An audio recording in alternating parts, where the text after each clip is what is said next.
Considering the fact that the POTUS is the most important man in his country, you can't really skimp out on the jets he flies. If you want to see the type of luxury the president and his family drive in, the astronomically high price per flight, as well as the tank-like device mechanisms on board, then here are the top secret Air Force One facts you need to know. So let's just dive right in, shall we? Number 20, Air Force One can withstand nuclear bombs. Boy, this one is pretty damn cool. The Air Force One is actually equipped to withstand a nuclear explosion, and the passengers would suffer no radiation. Aside from bulletproof exterior, the plane has a specially coated exterior that prevent any nuclear explosions from bringing it down. Number 19, the first president on a plane was Franklin D. Roosevelt. It was January 14, 1943. President Roosevelt got on board the Dixie Clipper in Miami, Florida, and met Winston Churchill in Casablanca, Morocco during the war. This was the first time any U.S. president used an airplane for travel. Number 18, only two other airplanes served as Air Force One in the past.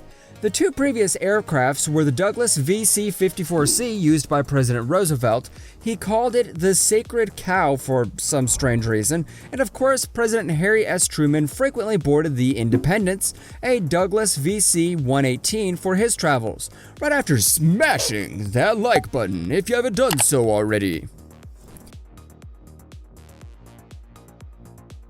Number 17, a doomsday plane may accompany it sometimes. In case the president's airplane is attacked, there is a 747 doomsday plane that's always on alert. So, should anything happen to the president, the doomsdays will sweep in and clear the air. The aircraft remains in the sky for days on end. Number 16, JFK was the first president to travel in a jet aircraft. Aside from all the other presidents that used to travel by plane, JFK was actually the first president to travel in a jet airplane, specifically the first one that was called Air Force One. And Jackie Kennedy, the first lady, had some redecorating to do. She commissioned new interiors for the aircraft, and she even wanted the light blue colors to be present on the outside of the plane. Number 15, it refuels in the air. This plane carries a staggering 53,000 gallons of fuel, which allows it to travel from Washington, D.C. to Tokyo, Japan non-stop. That's about 6,700 nautical miles of airtime. If, however, there is a need for the plane to refuel, it does so while in the air. There's no need for landing, no need for nothing. It just connects to a tanker and continues cruising through the air. Number 14, it's a flying fortress. Yeah, you heard that right. This plane has 3 freaking floors at the highest point. Now, the bottom part of the plane is reserved for the cargo, but the middle and the top are the Oval Office in the air, which, by the way, was featured in a scene in a TV series, House of Cards. Now, you should know that there is a briefing room, a section for journalists, a private bedroom for the president, a toilet, a shower, and a freaking meeting room. All of this covers a surface area of 4,000 square feet. Oh, and we forgot to mention that all the furniture is covered in the finest leather materials. Number 13, Air Force One has 2 kitchens. Unlike the nasty food you get on commercial flights, this airplane has a total of 2 kitchens that finish up the meals which have been cooked on the ground. Now, don't assume to get that plastic cutlery when you're on board the plane. No, the president gets his 5-star meals in pristine china and cutlery, and you better believe everything is prepared right before the plane takes off. Number 12, the vice president has his own plane. The President of the United States always has his Vice President fly aboard a different aircraft called Air Force Two, and there's a simple reason for this. You see, if the President's plane gets taken down while in the air and the President loses his life, the government needs to make sure there is someone who will be able to replace him and lead the country until the next elections. Number 11, the president's limo has its own plane. The limo of the president travels and doesn't travel aboard the Air Force One. The car has its very own airplane. The plane usually arrives earlier than the Air Force One. The reason for this is so the president can immediately jump into his limo when he lands in a foreign country. Number 10, Air Force One has some serious defense. Even while traveling at 600 miles an hour, you can't really escape heat-seeking missiles. That's why the Air Force One has flared on its tail that are fired when enemy missiles are detected in order to confuse them. And you don't even think of catching this plane off the radar. It's equipped with electronic countermeasure defense system on top to jam every enemy radar it comes across. Oh, and we already talked about the nuclear weapons defense system, so this is basically a flying bunker. Number 9, broccoli was once banned on Air Force One. Because President George H.W. Bush hated the vegetable so much, during his presidency, it was forbidden for broccoli to be carried on board. Opposite of Bush, President Ronald Reagan loved jelly beans, so he stocked up on the sweets inside of Air Force One, just in case he got the munchies in mid-flight. Number 8, it's stocked with the best electronic devices.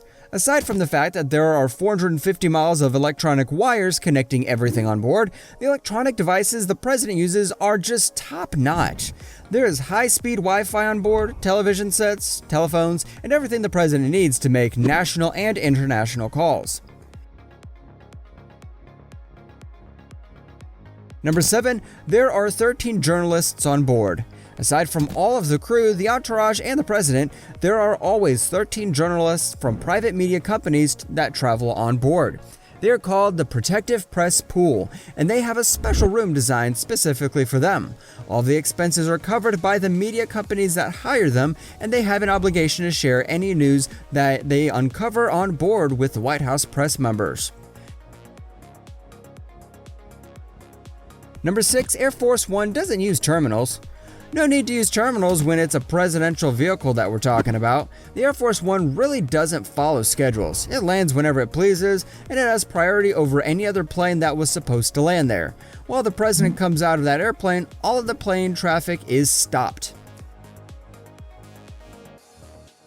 Number 5, there's a mini hospital on board.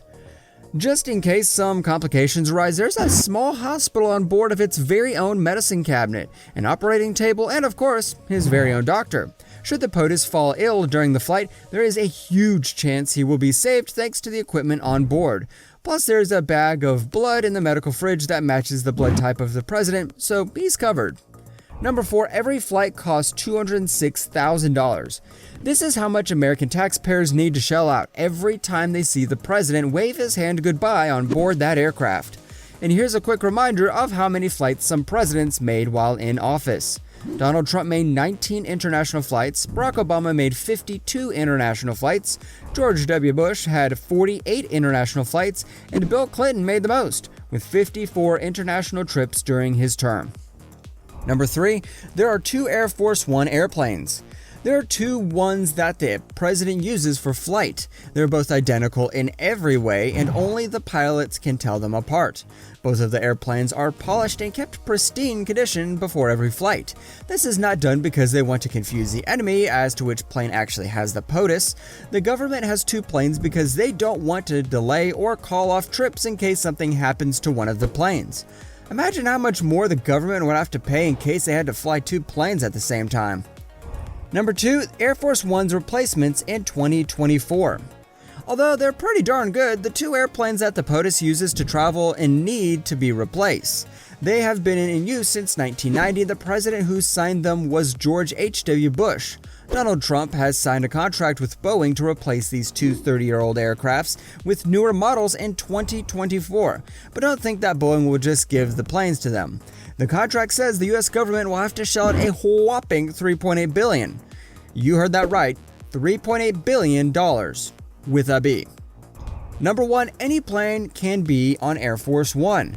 Now, the last thing we want to discuss is the name. Air Force One is the name given to any plane the president decides to travel in. It's not some special model of Boeing. In fact, these two planes are just Boeing VC-25As, a military version of the Boeing 747 airliner. If the president decides to fly in a Dassault Rafale, that one would be called Air Force One. It's just terminology, that's all. And on that note, we end this video. But hey, have you ever seen a more luxurious plane than the Air Force One? You can tell us in the comment section below. If you'd like more videos like these, don't forget to subscribe to our channel and hit the bell icon so you never miss any of them.